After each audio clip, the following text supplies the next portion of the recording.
So it's a little spooky, but it's also like completely not surprising. And like, talking about Andy No and just again, it's kind of like a reputational thing, right? It just like that there's this reputation that Portland is just full of these like Antifa anarchists, black bloc people who are gonna, come and break into your house or whatever. I don't know what, all of that stuff we heard about in 2020 that does foster this right-wing reaction. So when I heard about this on Saturday, I was just kind of like, fuck, like, this is, of course it's scary and it was really close to home, but part of me was just kind of like, yep, this is what was going to come. This is what was going to happen. Right. Thanks for calling in, Mariah. I really appreciate your, your local perspective, and that you're definitely spot on in terms of at least one of the reasons they wanted to keep this on the DL. All the information was because they didn't want to spark protests in response. I don't know if we'll see them. I mean, we someone died. I mean, if that doesn't piss off at least the local activists there, I mean, I don't know what people think of them in terms of like, this is someone who it's part of their movement. They're on the streets with these people quite often, and to see them get gunned down like that, if anything, if not even just like as an act of solidarity, an act of just showing that like you're not gonna stop us. Do you know what I mean? Like, I can imagine like you not wanting to let this guy win out by like not having protests in response to this. Do you know what I mean? Yeah, absolutely. And I think you're right. I think that, if it doesn't come out in the form, if people don't come out in the form of like a mass, movement, like something really big, then people will come out anyway. It might be small. That's kind of the feeling that I'm getting right now, is that it's going to be small mobilizations because, there is like a faction of people here who are armed and who are ready to, ready to go when they go out and protest. Like, obviously there were armed protesters at this event. But there's also plenty of people who are not like that, and Right. who are more afraid. Right. I I gotta say, the carrying of firearms at a protest, even like with the protester who was in the total right, is so wild to me as a New Yorker. Yeah. Firearms on your person, period, is not a normal thing, let alone at a protest.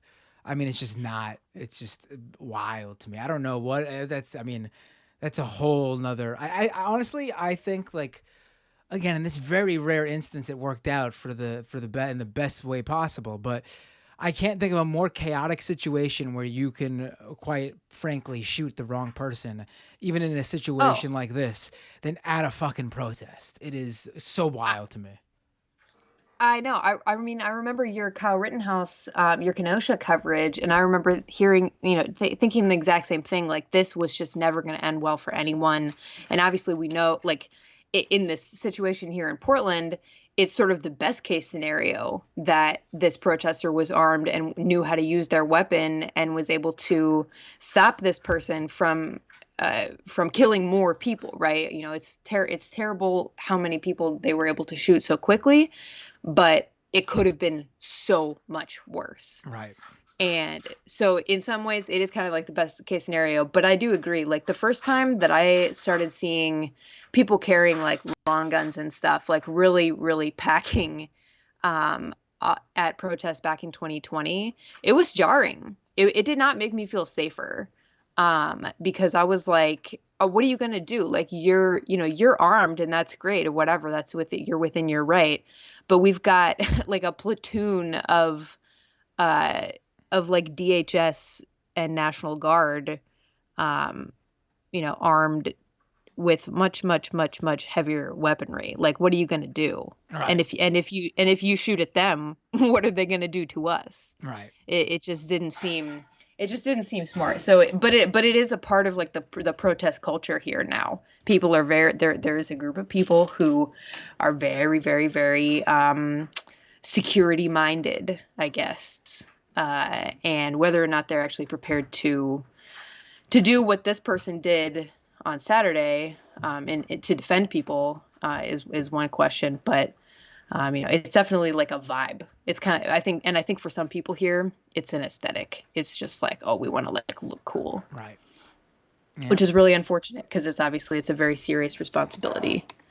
Yeah, and we've seen time and time again it not end up how it ended up in this scenario where a protester who was armed, just happened to have actually resolved the issue as bluntly Right. as possible. I mean, I can only imagine how many more people would have been shot. Also, it seems like the situation, now I'm not familiar with exactly what the scenario was. I think that information is still going to come out when, obviously, I'm sure video will eventually come out. But it does seem like a scenario where there was a clear area where there was this confrontation. It wasn't like something happening within like a gaggle of people. Do you know what I mean? Like, it seems like this guy was coming. It was on the outskirts. Yeah. So it seemed to be a much more obvious situation that was going on. Thanks for the call, Mariah. Always appreciate when you call in. Call in anytime. Yeah. Thanks, Matt. Thanks for the time. Thanks for the coverage. Have a good night. You too. Peace. Bye. All right. I told this caller, because he's been trying to call in a few times, last call of the day. I will do this call, read the super chats, and then we are wrapped up. In fact, let me pull the super chats up now. Oh, Mariah with a super chat. Thanks for covering Portland, Matt. Well, you're welcome, Mariah. Thank you. Hey, what's your name? Where are you calling from? Hey, Matt. Ola from Brooklyn. Oh, perfect. Let me put you up on the feed. It's good. Yep. Yeah, you've been calling. I love it. You've been calling in. It's the scam economy really inspired you to call in on the regular. I love it. I mean, I would have called on the regular, but I was like, I'm just that type of person. I try to keep it quiet, but then like scam economy got me more like out there a bit. So yeah, but since it's really late for both of us, but I'm like a night owl that only sleeps for like 3 to 5 hours and be perfectly fine. And you got kids on your hands. I used to be able to do that back in the day. I used to be able to do that. I can't anymore. I'm just like, even if I don't end up falling asleep, I gotta be in bed like an old man. I gotta be in bed. My body needs those hours to relax at the very least. But Trust go ahead. me, I find my ways to sleep. Like I could be sitting still. If I do nothing, I fall asleep and I wake up if I need to do something.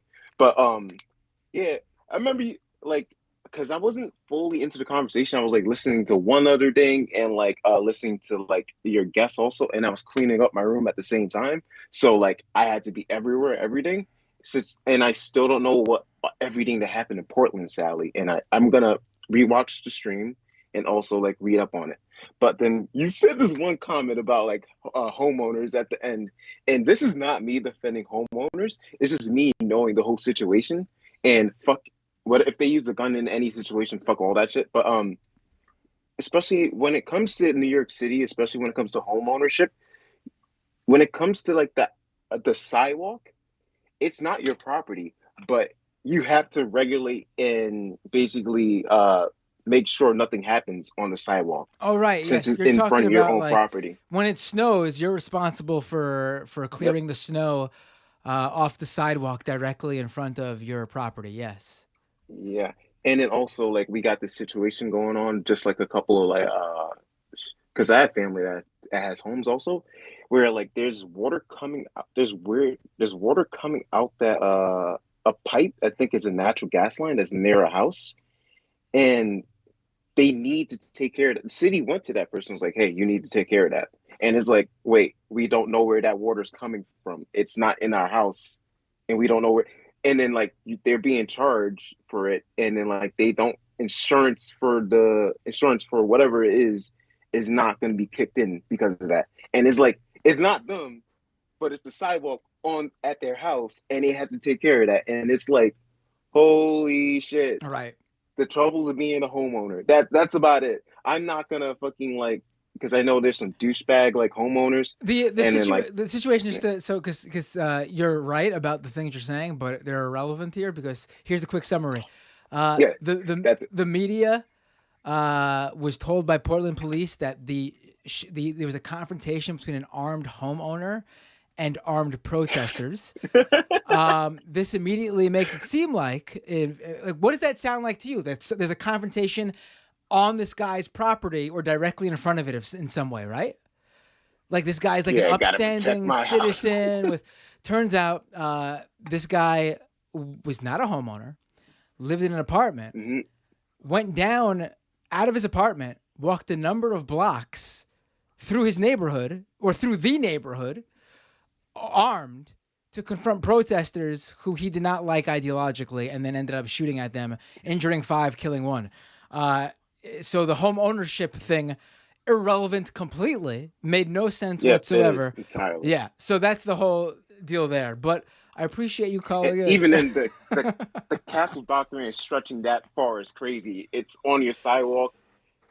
If they got more onto the property, I will understand that point. But then, like, no, it's bullshit.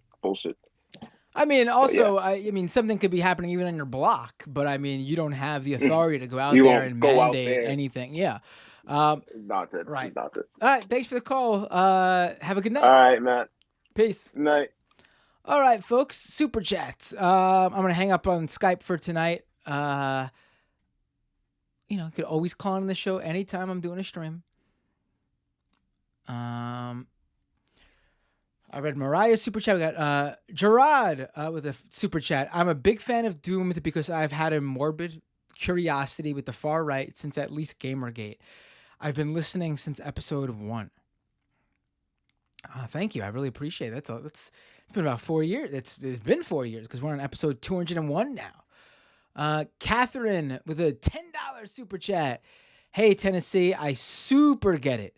Just over here in Georgia, still at the office, attempting to make enough money to hardly get by. Name the time and place. I'll protest the fuck out of something with you. Oh, I love that. There you go, Tennessee. Alex with a super chat. Just saying hi. Thank you, Alex. Over on Twitch, we had a few people re-up their subscriptions. Series Business resubscribed. Thank you. With a woo. I see that comment there. Like Zach said earlier, who was Tennessee. Zach said he resubscribed. There it is. He resubscribed with Amazon, with Twitch Prime via Amazon Prime, and he gave out a gift sub. Thank you, Zach. We also got some subscriptions. Mad as Hell, Miranda Montana. Nug Wrangler, thank you so much for the support over on Twitch. All right, folks, that is. Oh, and I almost missed this super sticker from Kowalski. Got a cute little pair. Handed me a cup of coffee. Thank you, Kowalski. Appreciate it. All right, folks, that is the show. I hope you learned something. I hope you enjoyed it. I hope it was entertaining where it could be entertaining, and I hope the parts where it was enraging. It was enraging in a productive way. We gotta keep on top of what's going on. Even when it's stuff like what happens in Portland absolutely is draining on you. But just remember they're kicking and screaming because, I'm not saying the left is winning, but the far right obviously is not very happy with where they are. And so, they're kicking and screaming for reasons. All right. Doomedcast.com. Check out Scam Economy at scameconomy.com. Leave Spotify reviews on both, Apple Podcast reviews on both, if you can. Would really appreciate it if you could. Helps the show. If you're listening live, patreon.com/Matt Binder to support the show. Really, if we could get to like a really good number of patrons, I could really spend so much more time on more in-depth stuff that other people are dropping the ball on, that I just don't have the ability to jump in. I could get some help with people to research different things that I only so much time in the day. Could put out more content. I'm not one of those people who would grow the Patreon and just go, ooh, wonderful. Here's the same amount of content. You would notice a substantial difference in the quality, too. Not just quantity, quality I feel like it's already a good quality, but I think it would be, if I, obviously if I could bring people on board, it's another notch up just because I'm doing this all as a one-man show. Patreon.com/Matt Binder if you could. If you can't, totally get it. Take care of yourself, your family. Don't do what you can't do financially. Just for the people who can. I'm talking to you. All right, everyone. Have a great night, and I will see you all next time on Doomed.